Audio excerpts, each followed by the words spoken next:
Welcome back to the channel. I'm Jake Ellenbogen, and today we'll be talking about my predictions for the 2021 season. We have the brand new season kicking off on Thursday. It's going to be the Dallas Cowboys taking on the Buccaneers, and so I just wanted to share my predictions. You can also find them, just a quick version, on my Twitter account at JKBogan, but if you want to know my actual explanations behind them and get into it, you can check out this video. So we'll get right into it. We're going to start off. We're going to go basically by seeding. I'm going to break down each conference, or each division rather, and then I'm going to tell you, how the playoffs go in the way I see it. And then we're going to get into NFL honors, awards and things along that nature. So we'll start off with the NFC here. My number one seeded team, of course, is the Los Angeles Rams. People can call me biased all they want, but when you look at this team and what they've done, adding guys like Matthew Stafford, Deshaun Jackson, bringing back Leonard Floyd, replacing Brandon Staley with Raheem Morris, somebody that has experience and exposure in this league and has won games as a head coach, just have to feel like the Rams are in a really good spot. I do think they got a lot better as soon as they added Stafford. And I don't want to say that Goff wasn't a good quarterback, but I do think that Goff, towards the end of his Rams tenure, really limited Sean McVay and everything he could do. We did just have Peter King come out and say he thinks that Stafford could throw for 6,000 yards and the Rams will win the Super Bowl. But I'm not going to get too far into that. I have them at number one. Number two, I have the Tampa Bay Buccaneers. When you look at everything, they're bringing back everybody from last season. This is also the same team that lost to a Jared Goff-led Rams team, which is why, of course, week 3, I do think that's going to decide pretty much, simply put, will decide the conference in a nutshell. I know it sounds weird. It's week 3. A lot of, chips are on the line there, but I do think the Rams at SoFi Stadium against the Tampa Bay Buccaneers will decide the conference, who's going to get that 1 seed, because whoever wins that, I really feel like it's going to be neck and neck the rest of the year. A loss could really determine everything. And so I don't expect the Rams to lose a ton of games, neither do I expect the Buccaneers, but that's going to be the deal breaker. So I have the Bucs at 2, the Packers coming in at 3. Obviously, Aaron Rodgers stayed put. He's going to run it back with Devontae Adams and, of course, Bob Tonyan, who is somebody that really basically took off last year as a receiving tight end. They're also getting back Randall Cobb, who's a former Packer in his own right. They did trade for him per the request of Aaron Rodgers. Of course, they added some players in the back end of the secondary. But on top of that, I think, really the thing here that is holding back the Packers is, the uncertainty of the injury with David Bakhtiari. Everything else seems to be in order, and retaining Aaron Jones was huge for this offense. I have the Packers at 3. Number 4, I have the Giants because I have them winning the division. No, I don't think that they're going to be the 4th best team in the NFC, but I do think they win the NFC East. You look at Patrick Graham's defense and what he was able to do last year, really putting together a diabolical scheme that really was stifling some of the best offenses in football. And to be honest with you, won't be surprised if Joe Judge turns this into a playoff team, since they were about a game away last year from making the playoffs without Saquon Barkley. This year, kind of similar to the recipe of Eli Manning, the Giants are expected to build around Daniel Jones. And so, in my opinion, I do think that is the right approach, giving a young quarterback an opportunity to grow, building around him, putting weapons around him, going out and getting Kenny Golladay will probably shore up a guy like Sterling Shepard, who is one of his favorite targets, Darius Slayton, and then of course you add Kadarius Toney in the draft, as well as Azeez Ojulari, who falls in your lap in round 2 to help out the defense. Not only that, you sign Adoree Jackson. I really like the way the Giants are going, and so I have them winning the division. They come in at 4. The 5th seed here is going to be the San Francisco 49ers. Expect them to have a really good season, and regardless of if they go with the 2 quarterback tandem, they're good enough to even win with that. They have a really good running back room right now with Mostert, but they did just add my guy Trey Sermon in the draft in the 3rd round. I really do like Trey Sermon, and, I think when you add, guys like Brandon Ayuk last year, somebody that can, basically be a running back with the ball in his hand, just like Deebo Samuel. You have George Kittle, a lot of weapons to like. The offensive line is shored up. And of course, really the big thing is the 49ers have always had the talent. It's been the injuries. So as long as they stay healthy, they should be relatively exciting this season, and I expect them to be a good football team moving forward. They come in at 5. Number 6 in the NFC, I have the Carolina Panthers. I know it shocked me too, but when I went through and I predicted every single game, I picked every game throughout the year, the Carolina Panthers really stood out to me. I don't know if it's an easier schedule or what, but I really think Matt Rule, 8 games last year, came down to 1 possession games for the Carolina Panthers. And caveats are needed. First off, Teddy Bridgewater got hurt and really wasn't the same after the injury. And second, they didn't really have their star running back in Christian McCaffrey, who you probably drafted if you had the first overall pick in fantasy. He is that good. And so they didn't really have him the majority of last season.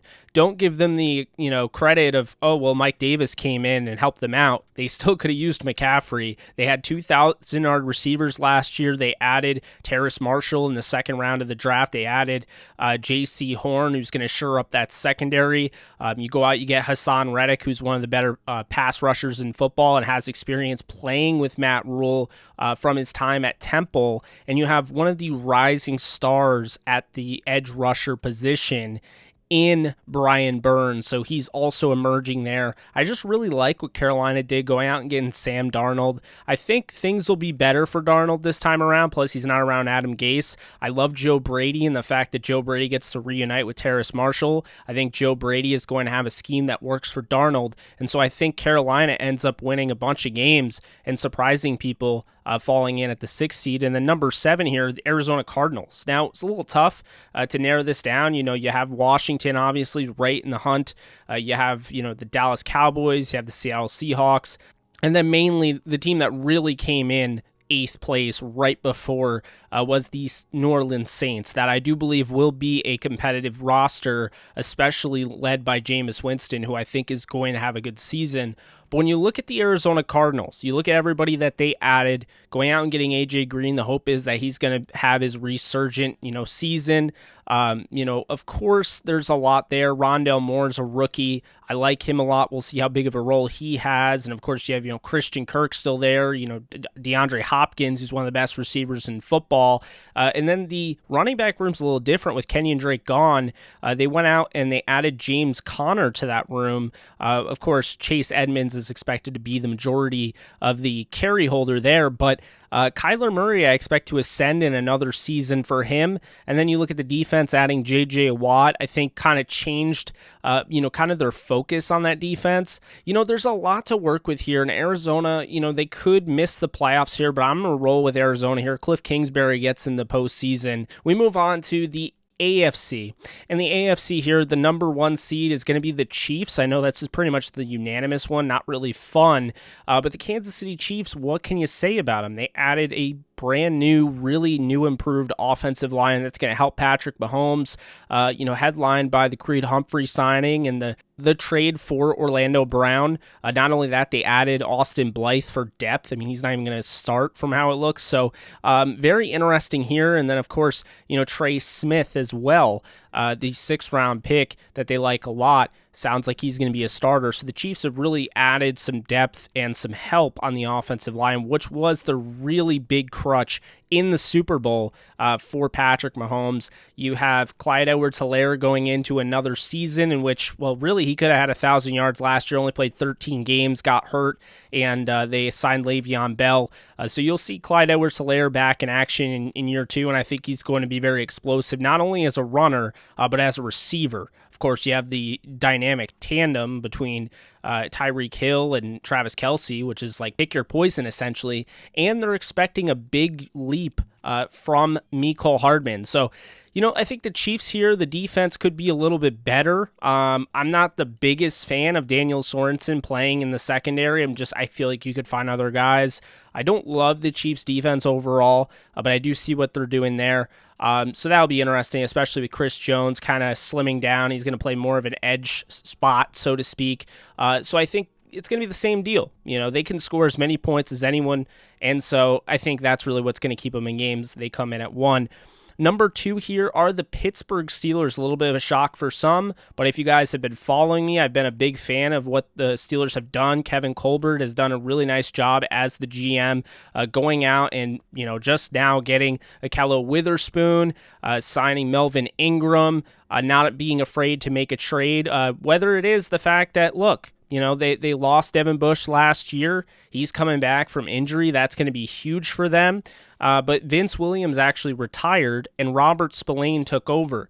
They made the tough decision to say basically Spillane wasn't cutting it as far as what they needed at the starter position to replace Vince Williams, who was very good last year. And so they decided to trade for Joe Schobert, a very underrated linebacker that was playing in Jacksonville, famously from the Cleveland Browns, made a name for himself there. He's going to be a huge addition there. So when you look at what they've done to alleviate the pressure from losing a guy like Bud Dupree, in steps Alex Highsmith, the third-round pick. You got to like that, of course. And then the offensive line, they go out and they get Kendrick Green, one of my favorite centers that's come out in a while, just very athletic, can get to the second level, be a convoy for you. So I really like what they did there. Dan Moore's another player that I really like at tackle.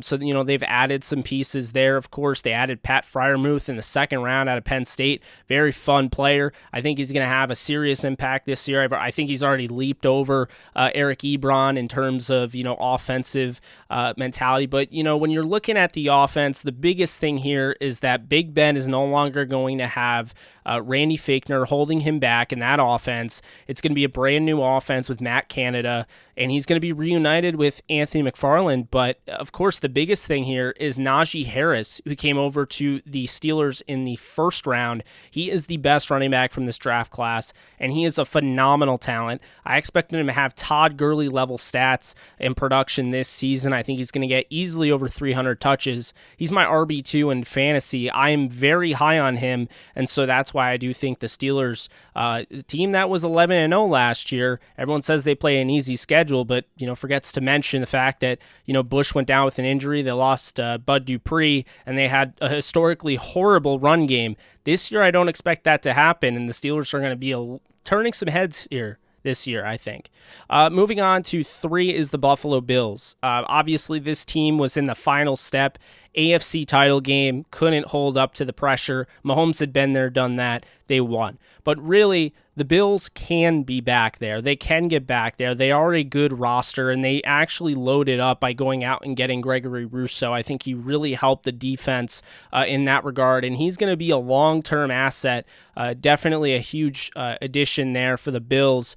But all in all, you look at the consistency. They go out and they get Emmanuel Sanders in the slot to help out, alleviate the pressure on Cole Beasley, going to allow, Gabe Davis to emerge on the outside. And then, of course, Stephon Diggs and Josh Allen, one of the best tandems in football, quarterback, wide receiver duos. You want to see big things out of the running game, and obviously when you have a dual backfield like Devin Singletary and Zach Moss, you can't expect them both to go over 1,000 yards, but they could definitely help out Josh Allen. They only kept 2 tight ends for whatever reason, one of them being former third-round pick out of Ole Miss, Dawson Knox. I expect him to get a lot of playing time and, potentially be an X-factor for them. They have a solid offensive line. They have a really good defense. Sean McDermott has coached a great team. Bills come in at 3. Number 4, the Tennessee Titans. They lost Arthur Smith, who was their offensive mind, but I would imagine that offense is going to stay put. They still have Derrick Henry. Ryan Tannehill isn't going anywhere. They just added Julio Jones to go with A.J. Brown, and of course they added Josh Reynolds in free agency.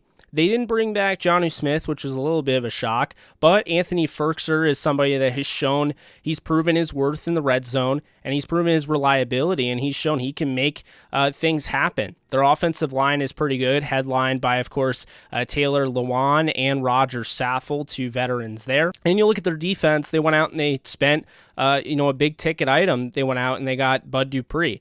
So they've, definitely tried to change the course of this team. So I do think they win that division. They come in at 4 in the NFC. Number 5 is my team that I continue to rave about, that no one wants to get on board as high on them as much as I am, and that is the Los Angeles Chargers. You guys know, if you follow JE Live, I talk about them a lot. Some people think I like the Chargers and they're my favorite team. That's a little bit of a stretch, but when you look at the idea of them getting Brandon Staley, inserting him in there, they have a franchise quarterback in Justin Herbert. They have a phenomenal running back that can do a little bit of everything in Austin Eckler. And then, of course, you have one of the best route runners in all of football in Keenan Allen. Mike Williams, if he stays healthy, is one of the more imposing deep threats in the game. And then, of course, looking at the offensive line, you go out and you get Rashawn Slater in the first round to protect your asset in Justin Herbert. Furthermore, you spend top dollar on a center that comes from the Green Bay Packers, and that is Corey Linsley, who might actually be the best center in football. So they did a really nice job shoring up their offensive line. When you look at their defense, Derwin James is back. He's set to play a Jalen Ramsey type of wild card role in that defense. He can do a little bit of everything, whether it play corner, whether it be safety. He is going to be lethal. They got some great production last year out of Nasir Adderley, saw what he could do. Of course, they have Kenneth Murray, the first round pick out of Oklahoma, and of course, Joey Bosa, as many others. So this team is really intriguing to me. I think the Chargers are going to be this year's, watch out team that can really beat anybody at any given moment. And the further along you played them later on the season, the more comfortable they will be and the scarier they will be to play against. Chargers come in at 5. Number 6, the Baltimore Ravens. Now, they have been dealt a rough blow. And they lost J.K. Dobbins. They lost Rashad Bateman for at least a month. We'll see how long that lasts. And we just found out that they lost Justice Hill to a torn Achilles. So they've lost those guys for the most part for the year, except for Bateman. But this is still a really good defense. This is a team that knows how to play in a rough, tough NFC North, and they're going to have to know how to play in a rough, tough AFC North because it's going to be a dogfight. But at the end of the day, Lamar Jackson struggled last year. He's a former MVP in his own right. He's going to be back. He's going to be ready to play. He's going to get things going with Marquise Brown. They just signed, Mark Andrews to an extension, and you're going to see a lot of Gus Edwards and Tyson Williams. So it is going to be an exciting offense. It's going to be a little different. The offensive line is healthy again. You have Ronnie Stanley, who's back and ready to go at left tackle. I think that's going to be a huge difference in Lamar Jackson's play. And then, of course, you have one of the most dangerous corners in the league, and by that, he forced 8 fumbles last season, and that is Marlon Humphrey, one of the absolute best at his position. On top of that, you have another really dangerous corner in Marcus Peters. They've gone out and they've made moves, especially in the draft last season. They went out and got Patrick Queen and Malik Harrison. Both are expected to start. They got some great value later in the draft in Deshaun Elliott. He's expected to start. So looking at this team, they've really done a nice job rounding out the roster. It's going to be tough, and Justin Matabuki is somebody to watch out in the interior defensive line. He could have a breakout season. Ravens in at 6. Number 7 shocked me, just like the Panthers, and that is the New England Patriots breaking into the wild card round here with rookie quarterback Mac Jones. Would this have been possible with Cam Newton? No, I don't think so. I think Mac Jones makes them interesting. I think Mac Jones keeps them alive, and there's a reason why Mac Jones is the starter and Cam Newton is not. And I can tell you right now, it's because Mac Jones is a better quarterback. He offers more. His arm is more lively. He's ready, and he's going to take over in New England. I have them winning a bunch of games. Now, the fact of the matter is this. He's going to have a good running game. Of course, you look at Damian Harris, and they did trade Sony Michel, but there's a reason for it, because Ramondre Stevenson, the rookie out of Oklahoma, has just blown up in preseason. They like him. They like James White. And they like J.J. Taylor. You look at the wide receiver group, not a ton of sexy options, so to speak. But when you have guys like Nelson Aguilar, one of the best deep threats in the league, you have Kendrick Bourne, one of the more underrated route runners in the league, and you have the tandem that you have at the tight end position in Hunter Henry and Jonnu Smith, you got to like the weapons that, of course, Mac Jones will be throwing to. Our offensive line from top to bottom is really good. From Onwenu to bringing back Trent Brown to Shaq Mason to David Andrews. It is a very good offensive line. Isaiah Wynn, rounds out that at left tackle. Very good offensive line, going to keep him upright. And then the defense, they added a bevy of guys, but headlined by Matt Judon is really the one that you want to focus in on. What could hurt the Patriots early on is the fact that on the physically unable to perform list is former Defensive Player of the Year in his own right, Stephon Gilmore. We will see what happens in that regard, but they do have a lot of depth there, and J.C. Jackson has proven he can be a guy on the outside that can be a force to be reckoned with.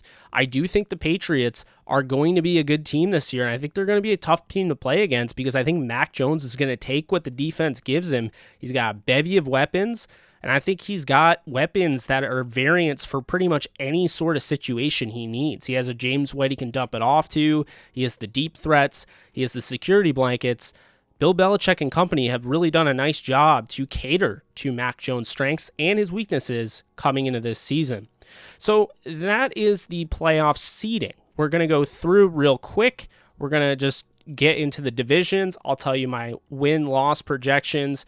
I'll get into how the playoffs go, and then I'll wrap it up with how I expect the awards to go. So the AFC, we'll start off with the AFC West. I have the Chiefs going 14-3. I have the Chargers going 13-4. I have the Broncos going 7-10, and the Raiders going 3-14. Not a fan of the Raiders. Was surprised how low I am on them. AFC North, Steelers 13-4, Ravens 12-5, Browns 9-8, Bengals 5-12. AFC East, we have the Bills at 12-5, the Patriots at 11-6, the Dolphins at 9-8, and the Jets at 2-15. Coming over to the AFC South, we have the Titans at 11-6. We have the Indianapolis Colts just missing the playoffs at 10-7. We have the Jacksonville Jaguars at 4-13, and the Texans at 1-16. Coming over to the NFC, we have the Rams at 15-2.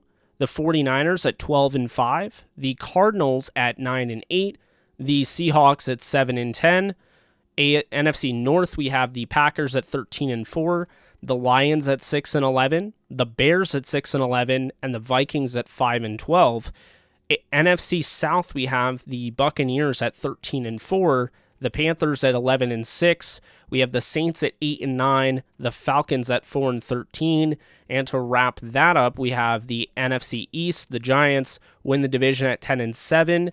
The Washington football team comes in second at 9-8. The Cowboys come in at 6-11, and the Eagles wrap that up with 2-15. Moving on to the wild card round, we have in the AFC, the fifth-seeded Chargers defeat the fourth-seeded Titans. The sixth-seeded Ravens defeat the third-seeded Bills, and the two-seeded Steelers defeat the seventh-seeded Patriots. In the NFC wildcard, we have the 49ers, the fifth-seeded 49ers, taking down the fourth-seeded Giants. We have the third-seeded Buccaneers taking down the sixth-seeded Panthers, and we have the two-seeded Packers taking down the seventh-seeded Cardinals. We head on over to the divisional round. In the AFC divisional round, we have number 5 Chargers taking down number 2 Steelers, and the number 1 Chiefs taking down the number 6 Ravens. In the NFC divisional round, we have the number 2 Buccaneers taking down the number 3 Packers, as the number 1 Rams take down the number 5 49ers. Heading on to the NFC and the AFC title game, we have the Rams taking down the Tampa Bay Buccaneers, and the Chargers surprisingly taking down the Chiefs. That leads the Rams to going to a Super Bowl at SoFi Stadium, all LA Super Bowl against the Chargers, in which I believe they win 33-27, with, of course, your Super Bowl MVP being Matthew Stafford. Finishing it up here, and I appreciate you guys sticking along with me, the NFL awards. We're going to start off the MVP. You guys already know, if you've been following the channel, Matthew Stafford, I think, is going to have a phenomenal season. I think he's throwing over 50 touchdowns, and I do think he throws for over 5,000 yards. You guys do not understand the level of Sean McVay he is going to go having a quarterback like this. Matthew Stafford wins the MVP. And Offensive Player of the Year. Now, I know a lot of people are going to give it to Matthew Stafford because he won the MVP, but I feel like the NFL's kind of treated the Offensive Player of the Year award like it's a running back award or a receiver award. And so for that, I'm going to give it to the best non-quarterback of the season. That's going to be Saquon Barkley for my money. I am kind of expecting similar, not the same production as Adrian Peterson coming off the torn ACL, but I do think he'll be the best running back, and I think he'll be one of the best players in all of football coming off that torn ACL. I think he's ready to go. We saw it. Dalvin Cook came out firing with 2 touchdowns and over 100 yards in his first game back from a torn ACL. We saw with Adrian Peterson, it took him a little bit. I mean, he had 2 touchdowns, only 84 yards, but then he just went off, and he had over 2,000 yards. I expect Saquon Barkley to really have himself a season to remember, and so I have him Offensive Player of the Year, and I think they would give it to him because the Giants, of course, make the playoffs in this scenario. Defensive Player of the Year, I know, I understand it's lame, but Aaron Donald. Find me a better defensive player and I'll give it to somebody else. But until Aaron Donald falls off a cliff, it's going to be Aaron Donald. I expect him to have a phenomenal season, may not have the sack record, but I do think Leonard Floyd's, emergence as a pass rusher is going to help. Potentially, we could see a Chris Garrett emerge, or, just having Justin Hollins, taking all of the reps as a starter. That consistency could really help. Plus, I think having bigger bodies in the trenches, like Sebastian Joseph Day, like an A'Shawn Robinson, will help Aaron Donald. So I have Aaron Donald. He's going to have around 16 to 18 sacks, and so I think he wins the Defensive Player of the Year award for more than that, but that's what I'll get into there. Offensive Rookie of the Year goes to a running back, Najee Harris. It's going to be hard not to give it to Najee Harris, and honestly, I think he's going to be up there for Offensive Player of the Year. He is going to have a fantastic season as long as he stays healthy. All of this is barring health, of course, but Najee Harris is going to have over 300 touches, and I'm pretty sure Tomlin has almost made that obvious. It's 17 games this season. Najee Harris can withstand a big load for the Steelers, but more importantly, it's his ability in the receiving game that's going to allow him to explode. Right now, in my opinion, he is the most dominant threat and the most explosive threat of anybody on that offense, and that includes Chase Claypool. The fact of the matter is this: I know he's a rookie, but they weren't treating him like a rookie. I think Najee Harris explodes and wins Offensive Rookie of the Year over some pretty good rookie quarterbacks. Furthermore, Defensive Rookie of the Year, this one's tough. I think J.C. Horn is going to be up here, but I did give it to a guy that was my cornerback one coming out, Patrick Surtain II. He is playing in Vic Fangio's defense. I think things are going to work out well for him. If they kind of go against the grain here and they say, well, Surtain played for a 7-10 Broncos team, fine, then, they might give it to an 11-6 J.C. Horn. But in my opinion, you have to give Patrick Surtain his credit. If he, makes it happen, if he has a great season, it shouldn't matter what the record is. And so I'm giving Patrick Surtain, who I believe is the most NFL-ready defensive player from this class, and I'm giving him that nod there. Moving on, Comeback Player of the Year is going to be Joe Burrow. You could argue Saquon Barkley, but Saquon Barkley's already won an award. He doesn't need to win it. I think Joe Burrow wins it. He's a quarterback. It's been a quarterback award for the most part, and he's coming off that knee injury, of course, and there was a lot of offseason coverage with it and his confidence, so I think he's going to come out firing. He's going to have a great season, and he's going to win Comeback Player of the Year. Basically wrapping this thing up, we have Coach of the Year, which is Brandon Staley. I mean, obviously, he takes, in his first season, he takes the Chargers to the Super Bowl. Pretty remarkable. His first season as a defensive coordinator, he takes them to number 1 defensive team in the league, and then he takes the Chargers as the first-time head coach to the Super Bowl. He doesn't win, but I do think that's obviously Coach of the Year award worthy, and I think Sean McVay deserves some credit as well, bringing his team to the Super Bowl and going 15-2. Of course, if that happens. Assistant Coach of the Year, Joe Barry with the Panthers. Already kind of mentioned it. I think Joe Barry is going to be absolutely huge for the Panthers' success and the development of not only Terrace Marshall, who he, of course, worked with at LSU, but more importantly, the quarterback, Sam Darnold. we'll see whether or not Sam Darnold is the future in Carolina. But if he is, you can definitely thank Joe Brady for building him up.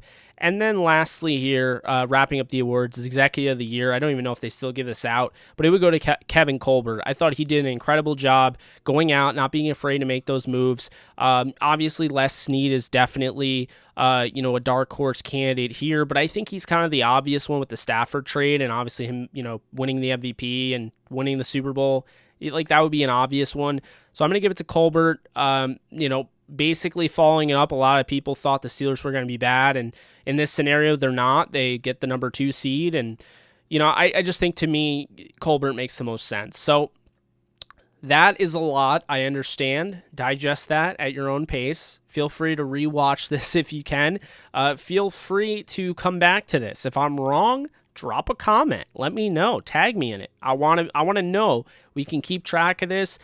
Look, I'm not saying this is how your season should go. This is how you should think the season should go. This is just my predictions. So I can't stress that enough. This is my predictions. This is how I am looking at the season going. This is such a shot in the dark, but I've been using analysis, and I really want to make it clear and put home the point. I went through every single game to make sure that we had the most accurate stuff as far as standings and stats and all that. I went through every single game, so it was a lot of work.